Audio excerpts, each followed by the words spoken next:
جی سر، تو میرا یہ سوال ہے کہ کتنی ایپیسوڈز ہوں تو اس کے بعد ہم یہ ڈائگنوز کر سکتے ہیں، یا کیا کرائٹیریا ہے کہ جس کی بیس پہ ہم کسی کو کہہ سکتے ہیں کہ یہ فلانا بندہ جی اس کو بائی پولر ڈس آرڈر ہے؟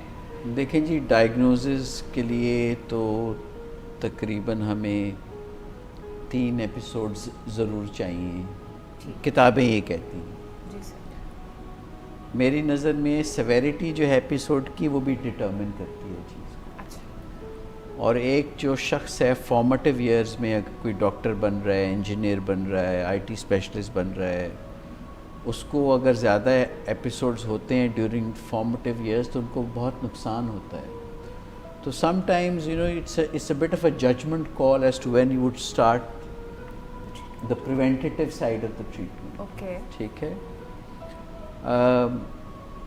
جیسے پہلے بتایا آپ کو، ڈپریشن میں لوائقین پریشان نہیں ہوتے، مریض بیچارہ پریشان ہوتا ہے۔ جی سر، بالکل۔ اور جب مینیا یا ہائپومینیا کا فیز ہوتا ہے اس میں آس پاس کے لوگ پریشان ہوتے ہیں۔ بالکل ٹھیک ہے، ایسے ہی ہے سر۔ اینڈ سو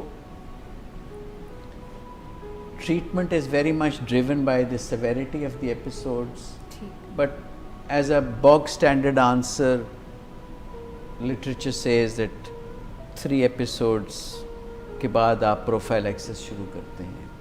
جی۔ اب again this is a very very intriguing question کہ ایک شخص کو لیٹس سے ایک ایپیسوڈ ہوا 10 سال پہلے، جی بالکل، اور دوسرا 15 سال کے بعد ہوا، پھر ایک ایپیسوڈ 2 سال کے بعد ہو گیا، تو آپ ان نیسیسری اس کو 15 سال دوائی دیں گے یا کیا کریں گے؟ So it's a very serious question, اور ایپیسوڈ کو ڈائگنوز کرنے کے لیے بھی بڑی اسکل چاہیے، ہے نا؟ جی بالکل، جیسے کہ سر آپ نے کہا کہ ایکسپرٹ ہی بالکل ڈائگنوز کر بالکل، سکتا ہے۔ تو ایسے نہیں ہے کہ کوئی بھی عام اداسی، عام پریشانی، عام خوشی کو ہم یہ کہیں کہ جی یہ بائی پولر النس ہے۔ وہ جیسے ڈاکٹر اعجاز نے کہا کہ زیادہ کچھ لوگ پرون ہو تو وہ سائیکلوتھائمک موڈ ڈس آرڈر ہے، جو کہ شخصیت کے ساتھ لنکڈ ہے، اور اس کی ٹریٹمنٹ اتنی افیکٹو نہیں ہے، but by polar illness is serious business.